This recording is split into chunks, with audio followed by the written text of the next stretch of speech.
नमस्कार. सध्या आपल्या प्रत्येकाच्या मोबाईलवरती कॉलर टोन झळकते आहे सायबर क्राईमविषयी. सायबर क्राईमचं प्रमाण ह्या कलियुगात बरेच वाढणार आहे, हे भाकीत पण आहे. म्हणून प्रत्येकाने काळजी घेतली पाहिजे.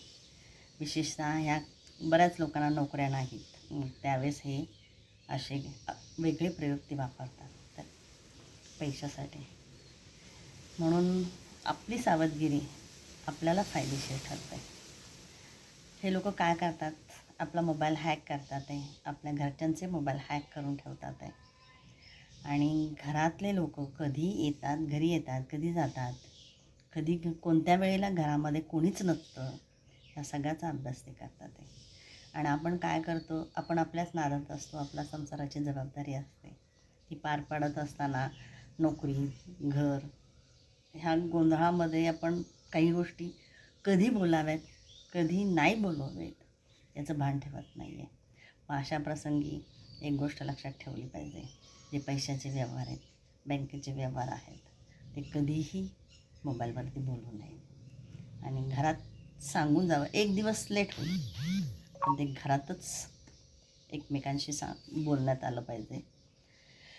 मग हे लोक काय करतात, हे मोबाईल ज्यावेळेस हॅक केला जातो त्यावेळेस आपले बँकेचे व्यवहार कधी आपण करतो ह्याच्यावर लक्ष ठेवून असतात ते. मग आपण काय करतो, घाई गडबडीत मी आज बँकेत जाणार आहे आणि मग उशीर होईल, किंवा मी एवढे पैसे काढणार आहे, हे आपण घरच्यांना सांगून बसतो मोबाईलवरती. आणि सायबर क्राईमवाल्यांना तेच पाहिजे,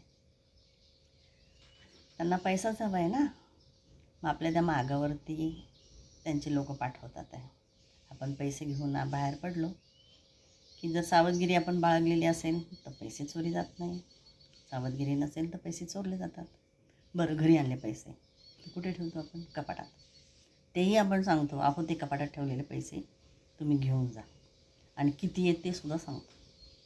कुठे? मोबाईलवर. ही जी चूक आहे ती खरंच घोड चूक आहे. बोलू नये मोबाईलवरती. मग हे लोक ज्यावेळेस आपण नसतो घरामध्ये त्यावेळेस चोरी करण्याचा प्रयत्न करतात. त्यामुळे कळत नाही कोणी चोरी केलेली आहे. दुसरी गोष्ट, माझ्यासारखंच्या घरामध्ये हे आहे, CC कॅमेरा आहे. मग हे लोक काय करतात, मराठी मंडळाने दिलेली बॉक्स जे आहेत ना त्याचे स्विच ऑफ करून ठेवतात, आणि मग काही कळत नाही, कारण CC कॅमेरा चालू नाही, आणि पैसे चोरले जातात आहे. त्यात जर तांत्रिकाची साथ असेल तर पैसे कुठे ठेवलेले आहेत हे त्या लोकांना सांगितलं जातं, आणि ते पटकन चोरी